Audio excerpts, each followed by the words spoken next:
Welcome to the LowCarbUSA podcast, where we seek to inspire you to help us build this community. I'm Doug Reynolds. And this is Pam Devine.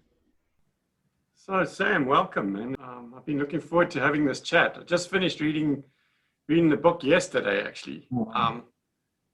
So I wonder if you could maybe start by giving me an idea about why you wrote it, because it seems to have approached it from a wholly different angle than most books in this space. So it's been enormously interesting, but I just wondered, why you went that way. Sure. I was interested in metabolism first. That's how I came to this story. Right. Interested in metabolic diseases, obesity and diabetes, and so on. And so I became very interested when I first started to read about cancer as potentially being a metabolic disease and learning how it sort of clusters together with these other metabolic conditions. But, I think what makes my book a little unique as compared to some of the other popular books in the sort of, nutrition, low carbohydrate space is that, it also combines this historical element. And that really comes from my background as a science journalist and, a storyteller. So, I was reading about metabolism and I came across the name Otto Warburg and looked up his story and, was just fascinated by it. And when I approach a science piece, I always think of, which character I'm going to focus on or how I'm going to tell the story. And so when I found Warburg, that's when I knew that I wanted to write much more because it gave me a way to tell the story. But ultimately, from my perspective, Warburg is sort of the frame for the story, but the heart of the story is about the rise of cancer and the emergence of cancer as a metabolic disease. Yeah, and I think it came around full circle back to his, his hypothesis and stuff, but it still seems like he never really got there, right? It was like there's still more to the story, which you go into, especially looking at how hyperinsulinemia you feel contributes substantially to this whole issue. So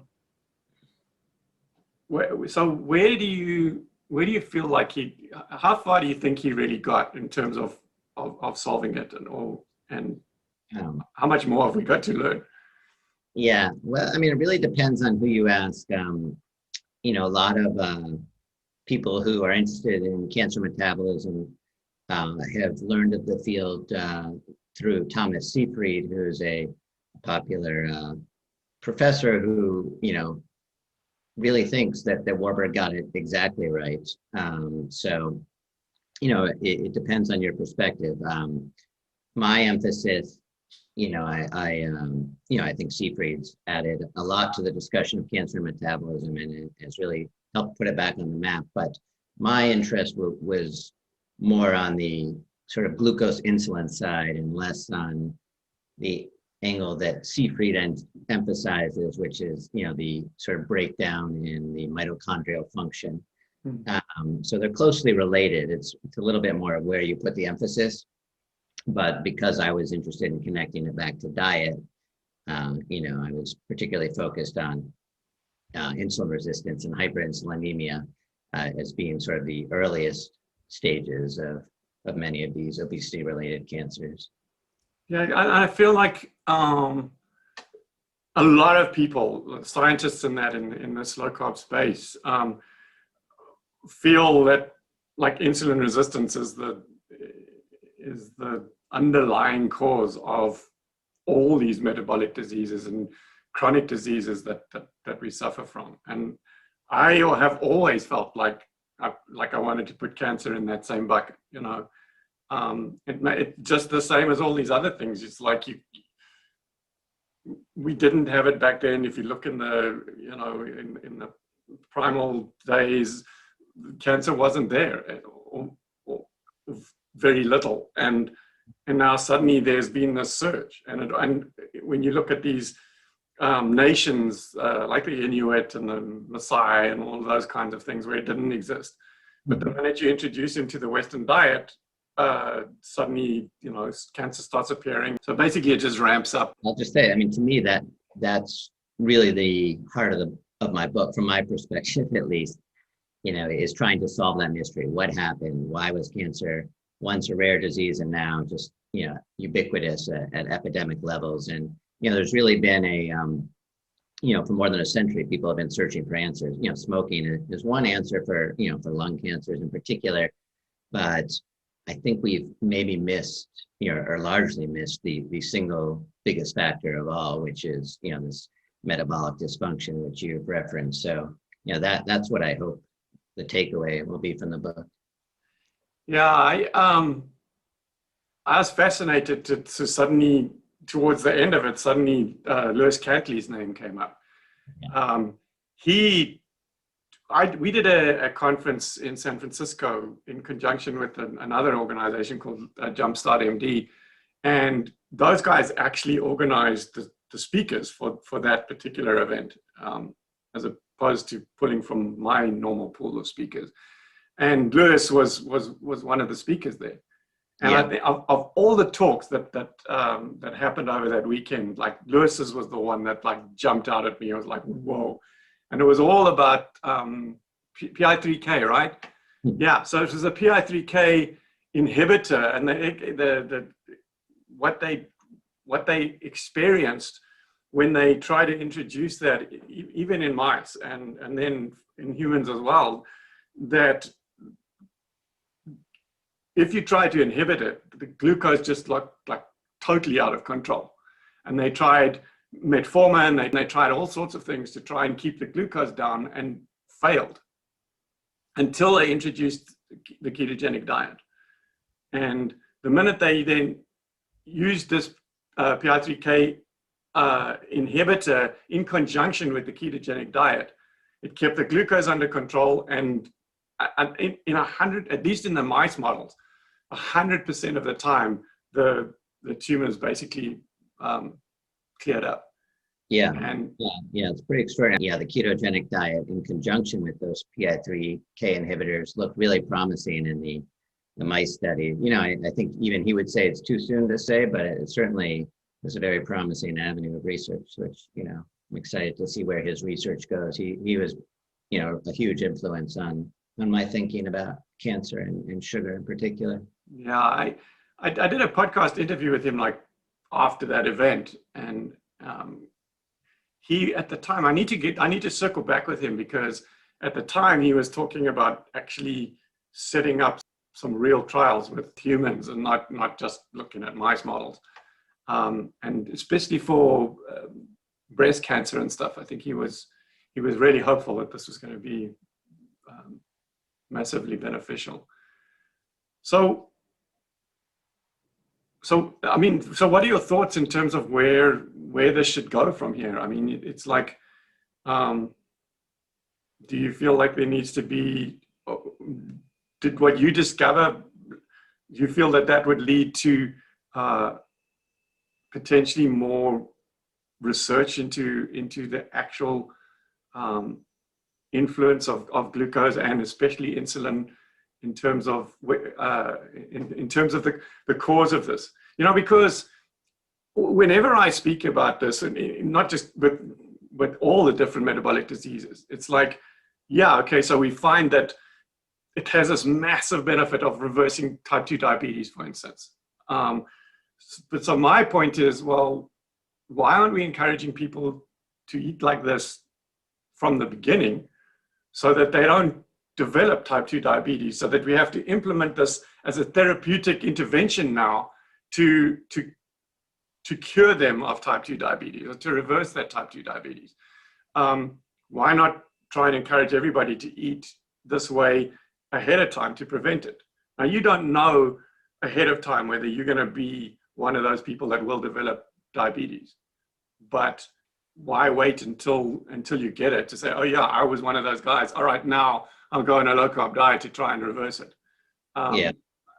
And so with cancer, you know, we have Miriam Kalamian in our lineups for these different events, and there's lots of information out there about helping. None of them are you know, are complete fixes for it, but often used in conjunction with the standard therapies, the chemotherapy and those other things, seem to have enormous benefits and much more positive outcomes than without using it. But the same thing, like, yeah, okay, so it helps if you've got it in a lot of cases, not in all cases.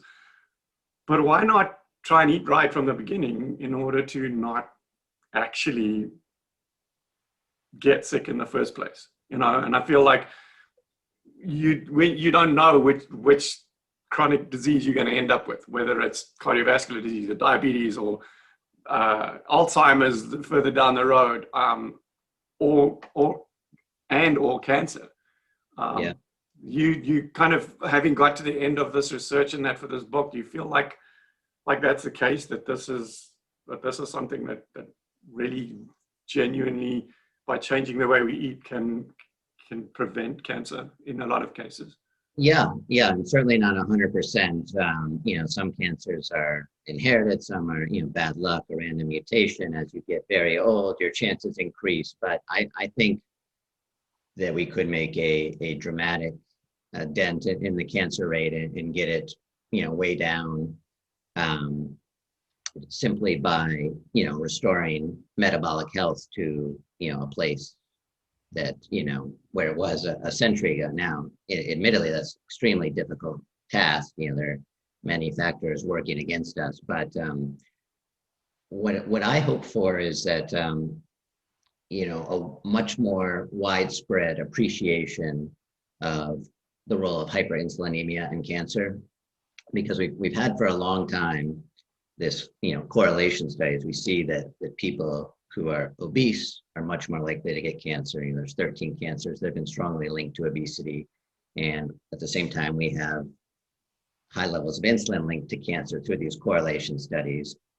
So we've understood this at a population level for a long time. And then, you know, Cantley and others in recent decades have explained it at the level of the cancer cell itself. You know, what takes place, how insulin turns on this PI3K network, how this network ends up being mutated in a high percentage of cancers and being hyper responsive to insulin. So I think all the science is pointing strongly in the direction of insulin when it's at high levels for chronically, is a carcinogen. So I think if we could just get that message across that, you know, we're all afraid of carcinogens. We all are afraid to use this or that product because we think a chemical in it might cause cancer. Usually, I think those fears are often exaggerated. Sometimes it's true, but the carcinogen that we have, in a way, the most evidence for is right in our blood. It's this elevated level of insulin, and I think it could actually inspire metabolic health if people, you know, feared insulin the way they fear other carcinogens. So I think we could make a real difference in cancer prevention. Certainly not prevent all cancers, but make a huge difference, you know, and particularly in these deadly obesity-related cancers, if we could get that message out, because people don't fear, you know, diabetes and obesity and even Alzheimer's in the way they fear cancer. And, you know, I think if people understood this, it would really change their ways. A lot of people, after reading my book, say to me, okay, I'm going to stop eating sugar now. And it's because I've linked it to cancer. You know, cancer is what really scares people, myself included. Yeah, Lewis actually is one of those guys. I mean, he came across the ketogenic diet as a way to try and reduce blood glucose so that he could use the PI3K inhibitors to try and see if they were going to be effective in dealing with cancer. But he wasn't, definitely not looking at the ketogenic diet as a solution to all other metabolic diseases or general health or anything. It was like, okay, you do it, and then once you've finished using these inhibitors, you stop the ketogenic diet again, because he used words like very restrictive and stuff like that. And it made me start to realize, you know what, he's not sold on the ketogenic diet at all. He's not a proponent of the ketogenic diet. He's actually just looking at cancer. And the ketogenic diet in this one instance helped keep blood glucose really low, which meant it kept insulin really low. And he was able to prove how effective these inhibitors were. But Yeah.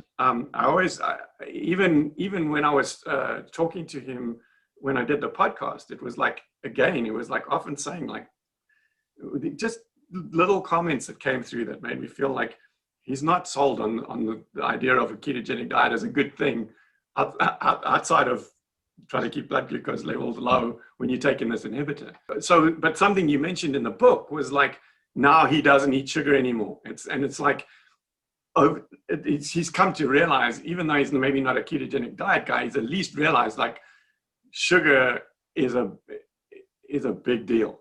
And if you stop eating sugar, for the most part, most people won't have hyperinsulinemia anymore. Maybe they will a little bit, but it won't be nearly as extensive or as chronic. And so based on what he's learned about cancer so far, that's a good thing. And so now he doesn't eat sugar anymore, but he's still not sold on the ketogenic diet as a good thing for all of us generally, or for most of us generally. So I found that really interesting. Just to go back, you mentioned, and you mentioned in the book as well, about obesity-related cancers. The way I see it, what we'd be talking about here is associational, right? So that people that have these cancers seem to be obese as well. Right. But I mean, really, that comes back to the fact that it's what's causing the obesity is a symptom of an underlying situational condition. And it's that underlying situational condition which is actually causing the cancer as well. Yeah. So, okay, and I kind of feel like I got that from the book, but and I'm kind of getting, that's how I feel. Is that what you're trying to put across as well? Yeah, that's what I think. In a way, in the big picture sense, I don't think it matters all that much. You could say insulin is causing obesity and obesity is causing cancer, or you could say insulin is causing both the obesity and the cancer. In either case, you have insulin as the starting point. But I happen to think the best evidence suggests that it's really the insulin more than the obesity. I'm sure the inflammation from the obesity plays a role in many cancers, and certainly not a good thing. But there are these studies where they look at people who are metabolically healthy obese, and those people don't seem to have a higher cancer risk. They have relatively normal insulin. There are other people who have elevated insulin but are not obese, and they do have the higher cancer risk. So it looks to me that the insulin is driving both the obesity and the cancer rather than driving it through the obesity. But either way, it comes back to hyperinsulinemia, I think, for many of these cancers. Yeah, and I think that's the case with so many of these other conditions, is that people look at the obesity first, and I often see them, they're saying like statements that obesity causes these conditions. But I think it comes along with these conditions because it's been generated by something else that, in pretty much insulin, which is causing both. And you talk about metabolically healthy obese people. Dr. Robert Seibitz is a frequent guest on our podcast and at our events and stuff. And he even said to me once, he said, Doug, no one ever died of being fat. They died of the conditions that they developed, which they developed as a result of the underlying insulin resistance and other issues brought about by insulin, and not from being fat. And even when you talk about inflammation, the inflammation, for the most part, that inflammation is created by the hyperinsulinemia. That results in a lot of inflammation in the body, and the hyperglycemia, because when you become insulin resistant, you're getting more and more and more insulin, but it's less effective, and so your blood sugar is rising as well, right? So now you've got a lot of blood sugar, high blood sugar all the time, chronically, same as insulin. That, from all the research that I've looked at, that is the underlying cause of most of the inflammation. Yeah. And the inflammation, I don't believe anyway, personally, I don't believe that inflammation is caused by obesity, or that there's much inflammation resulting from obesity in and of itself. It's more the stuff that's causing you to be obese in the first place that's actually creating that inflammation and stuff. Yeah. So yeah, that's really interesting, man. I must admit, the history part of it was really fascinating. It was like how Hitler was so involved with all of that. And it was just, it is insane. So, you started out like right in the beginning, and I forget the name of the guy now, but this First World War was kicked off by one guy that took a pot shot at someone, right? And how different the world would have been if the Kaiser Wilhelm's, was it his older brother or whatever, how did it work Frederick died of cancer? I think that's what you're thinking of. And so yes. And so if he hadn't died of cancer, then the whole world would have been a completely different situation. Yeah, but then we move on to the Second World War, and how afraid Hitler was of cancer itself, why he kept Otto Warburg around even though he was a Jew, and how Warburg struggled with his research later, because now people look down on him for sticking around and working, almost looked like he was working for the Nazis, although he wasn't. Yeah.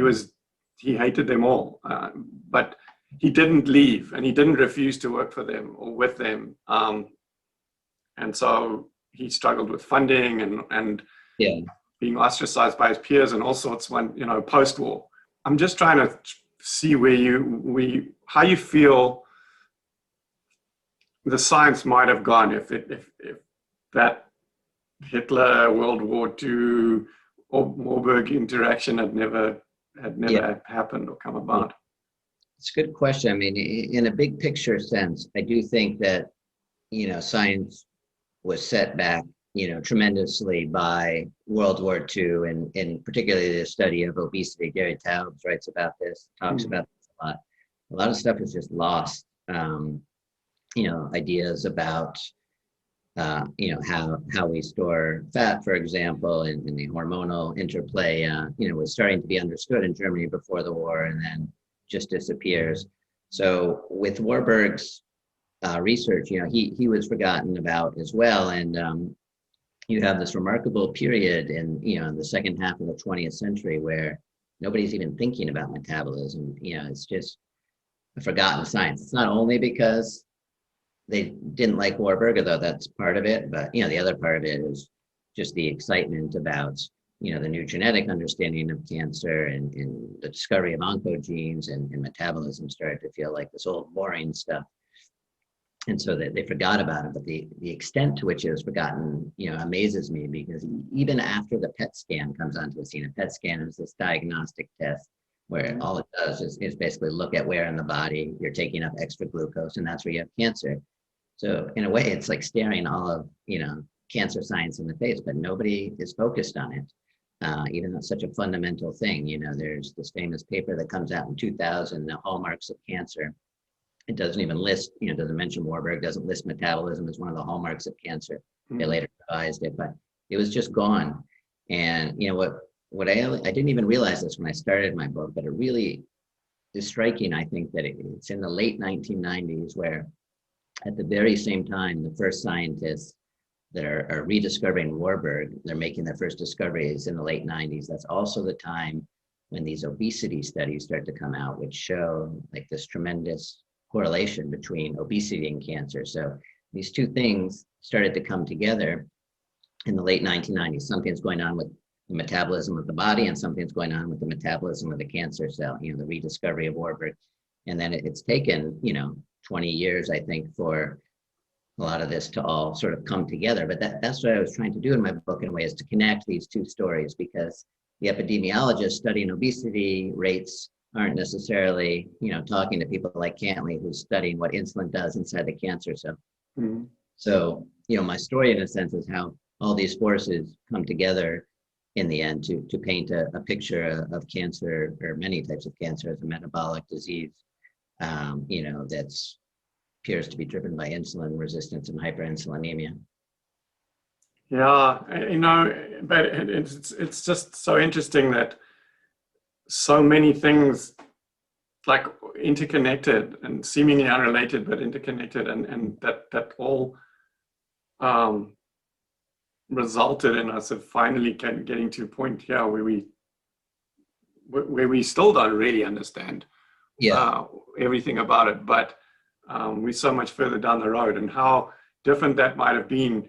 Maybe that's one good thing that Hitler did in the end, was to not send Warburg to Auschwitz or something, and that he let him continue to work, and that in doing so, he made these discoveries, which finally, even though they had to do a full circle and come back around to it, have led to so much deeper understanding of what really is behind cancer, that may not have ever happened if Hitler had got rid of him, Yeah, I mean, I see what you're trying to say, although the truth is that, Warburg had made his key discovery even before Hitler protected him. So he did continue to do a lot of very important work on metabolism and understanding enzymes during the Nazi years. But the key cancer discovery he had already made. He made way back, yeah,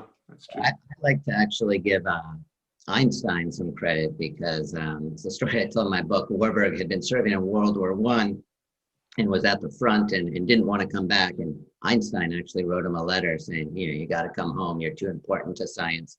And he listened to Einstein and came home. So, maybe if not for Einstein writing that letter. Yeah, that I forgot about that. That's really true. That he literally wrote to him and said, dude, you're too important to be serving as a soldier on the front lines. Like, come back and do something that you were born to do, almost like. Yeah, and the interesting part about it is I sense that Einstein knew exactly how to appeal to Warburg, because as I write about in the book, Warburg was a real narcissist. He thought he was, the greatest scientist ever, and he has a case to be made. Yes. But Einstein, the way to get him home was to say, you're too important for science, you're too important.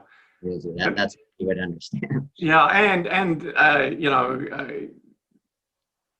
Warburg really idolized Einstein as well. So coming from him, and was very clever of Einstein to phrase it that way, so that he heeded his request almost and came back from the front.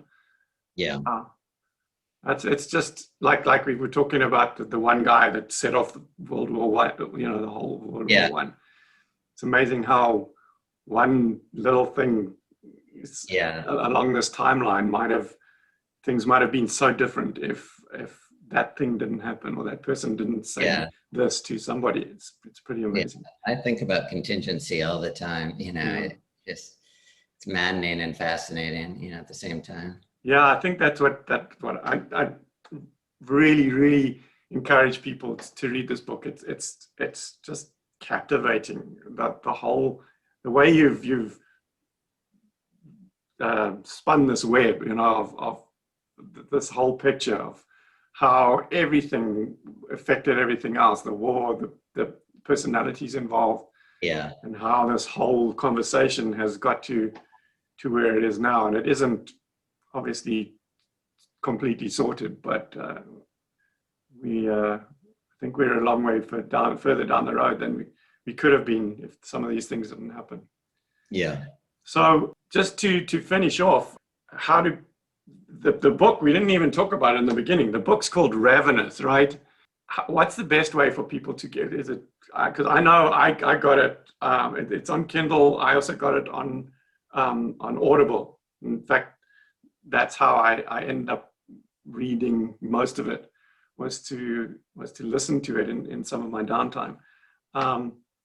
But are those the two? What other ways can people get hold of this book if they want to read it?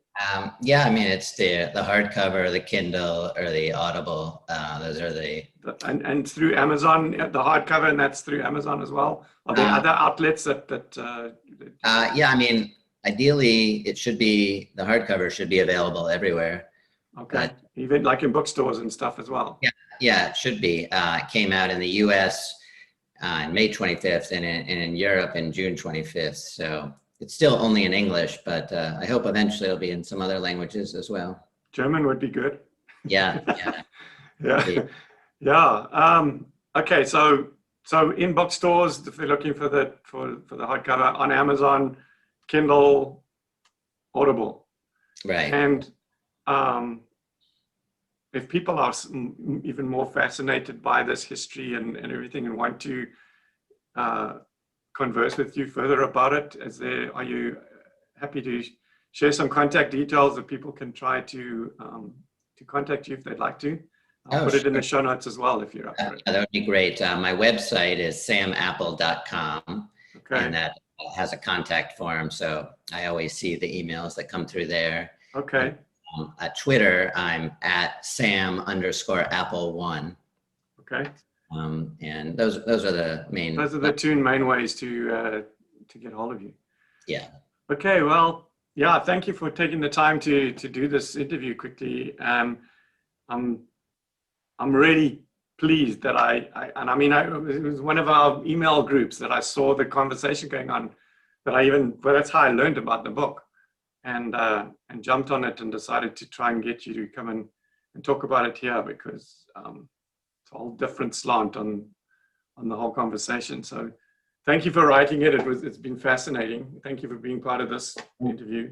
Yeah, thank you for having me, and thank you for everything you do via LowCarbUSA. It's a great organization. Yeah, I appreciate it. Thanks. Hopefully we see you at one of our conferences sometime. We're back live again, or in person live, as opposed to live stream, starting next month in August in San Diego. So, okay, yeah. You based in? I'm in the Philadelphia area. Philadelphia. Okay, so I'm talking with Tro. You're familiar with Trochilasian, right?